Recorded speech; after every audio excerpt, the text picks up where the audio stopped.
The surprising work of God. Chapter 2. The Spirit moves among the people. In the latter part of December 1734, the Spirit of God began to sit and extraordinarily and to work wonderfully among us. Very suddenly, one after another, 5 or 6 people were miraculously converted. I was particularly surprised by a story of a young woman who had been one of the greatest company keepers in the whole town. When she came to speak with me, I had never heard that she was serious about anything. Yet by the conversation I had with her, it appeared to me that what she gave an account of was a glorious work of God's infinite power and sovereign grace. She told me that God had given her a new heart, truly broken and sanctified. I could not then doubt it, and I have seen much in my acquaintance with her since to confirm it. Though the work of this woman's life was glorious, I was filled with concern about the effect it might have on others. I was ready to conclude, though too rashly, that some people would be hardened by it in carelessness, looseness of life, and that they would use it as a reason to open their mouths to reproach of religion. However, it worked in the opposite way to a wonderful degree.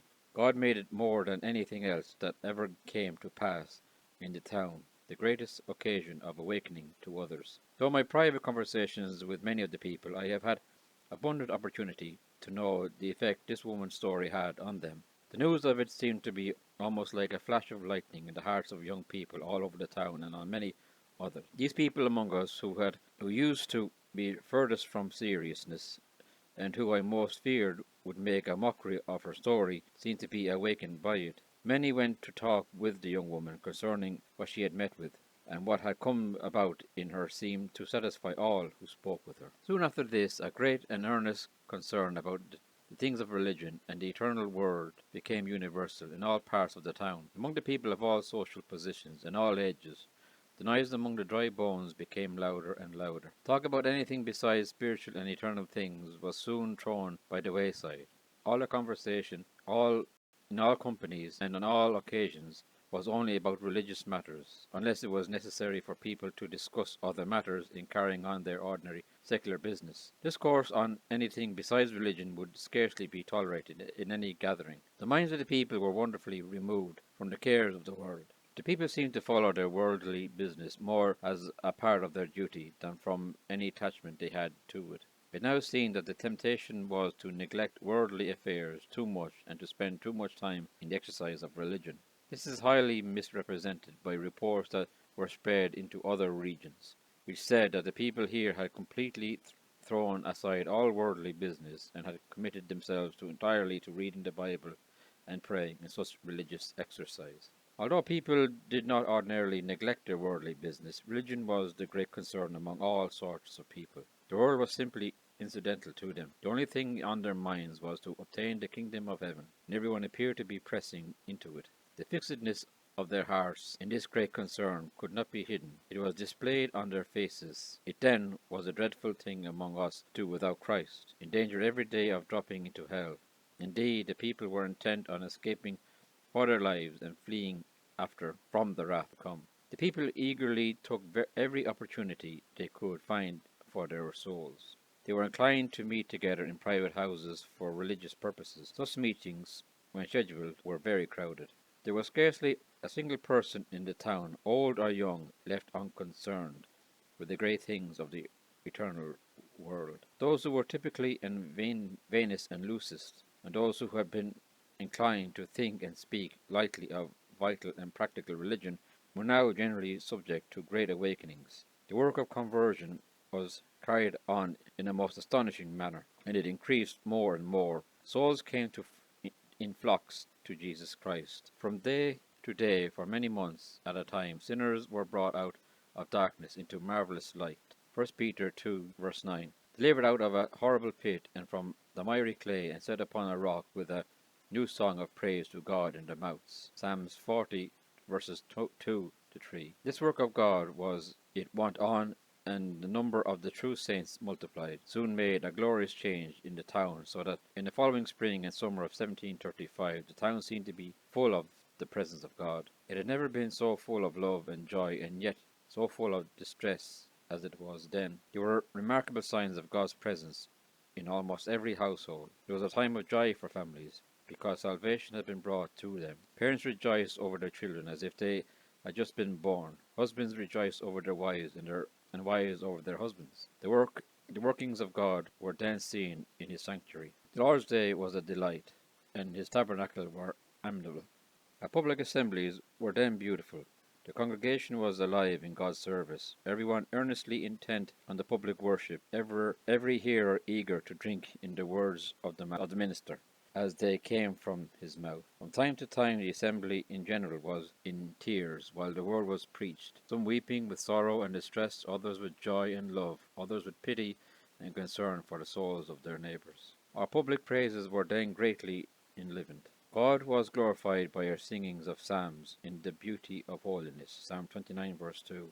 Virtually no part of divine worship exceeded the singing of God's praises, during which good men among us have drawn forth grace and have had their hearts filled up with the ways of God. Earlier our congregation had excelled in everything I knew about the external part of worship. The men generally carried three parts of the music, and the women sang a part by themselves.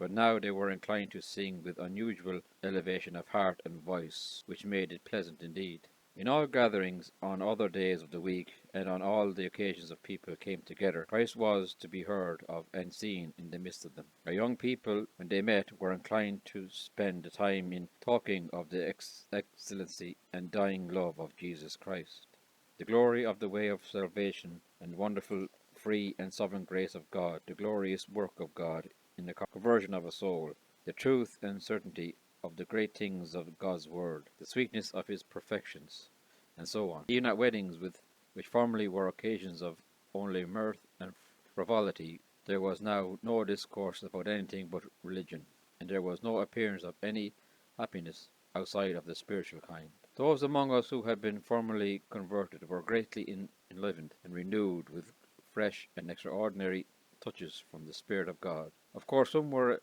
affected much more than others, according to the measure of the gift of Christ. Many who had previously laboured under difficulties about their own state now had their doubts removed by more satisfying experiences and clearer discoveries of God's love. When this work first appeared and was so extraordinarily carried out among us, others around us did not seem to know what to make of it. Many scoffed at and ridiculed it, and some said that what we called conversion was comparable to certain mental disorders. However, it was evident to many of those with careless and ignorant hearts, who occasionally visited from abroad, that what they saw were actually cured people of such disorders. Strangers were generally surprised to find things so much beyond what they had heard, and were inclined to tell others that the state of the town would not be imagined by those who had not seen it. It was evident that the people who came to town in the beginning of March, when the circuit court sat in Northampton, also noticed the work of God here. Additionally, those who came from out of town to our public lectures were, for the most part, remarkably affected. Many who came to Northampton on one occasion or other had their consciences smitten and awakened. They went home with wounded hearts and with impressions that did not wear off until they were saved. Those who had serious thoughts beforehand had their awakenings and convictions greatly increased. There were many instances of people who came from abroad on visits or on business, who before long were saved and partook of the shower of divine blessings that God rained down here. Indeed, many of them went home rejoicing. At length, the same work began to appear and prevail in several other towns in the region. In the month of March 1735, the people of South Hadley began to be deeply concerned with the things of religion, which very soon became universal. The work of God has been very wonderful there. In fact, in proportion to the size of the place, it has not been much less than what it has been here. At the same time, the work began to break forth in the west part of Suffield, where it also has been very great, and soon spread into all parts of the town. It appeared at Sunderland also, and it soon spread throughout the town, and I believe it was for a season not less remarkably there than it was here. Around the same time this awakening began to appear in the town of Deerfield, called Green River, and afterward it filled the town. There was since been a glorious work there. It began also to be manifest in the south part of Hatfield, and a place called the Hill. The whole town in the second week of April seemed to be seized all at once with concern for the things of religion. The work of God had been great there. There was also been an overall awakening in West Springfield and Longmeadow and in Enfield. There was, for a time, a rather general concern among some who had before now been very loose in their behaviour. Around the time when the awakening appeared in Enfield, the Reverend Bull of Westfield informed me that there had been a great change there, and that more had been done in 1 week than had been done in the preceding 7 years. Something of this work likewise appeared in the first precinct in Springfield, principally in the north and south extremes of the parish, and in Hadley, where gradually appeared a work of God that at another time would have been thought worthy of much notice. For a short while there was also a great and all-over concern for a similar nature in Northfield. Wherever this concern appeared, it seemed not to be in vain. Rather, God brought saving blessings with him in every place, and his word, accompanied by his Spirit, as we have every reason to think, did not return void. It might well have been said at that time in all parts of the country, "Who are these that fly as a cloud, as the doves in their windows?" Isaiah 60 verse 8.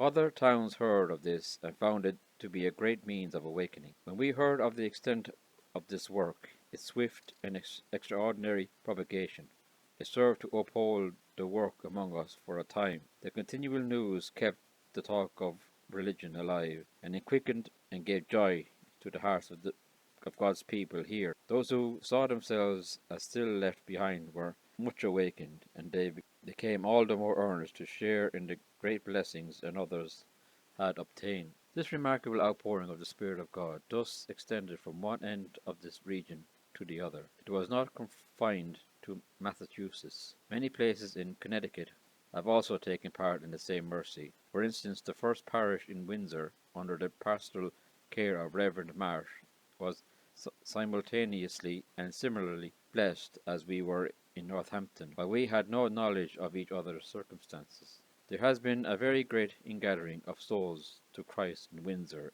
and a considerable sign of the same work being afterward in East Windsor, my father's parish. East Windsor has in times past been favoured with mercies of this nature more than any on this western side of New England, except Northampton. There have been 4 or 5 seasons of the outpouring of the Spirit, awakening the people there since the time when my father settled among them. During the last spring and summer, a wonderful work of God was also carried on the Coventry, under the ministry of the Reverend Wickham. I had the opportunity to converse with some Coventry people who gave me a very remarkable account of the surprising changes that appeared in the rudest and most corrupt people there. The movement of God's hand was also very great at the same time in a part of Lebanon called the Crank, where the Reverend Wheelock, a young gentleman, was lately settled. And there has been much of the same in Durham, under the ministry of the Reverend Chancey, where there has been no small ingathering of souls.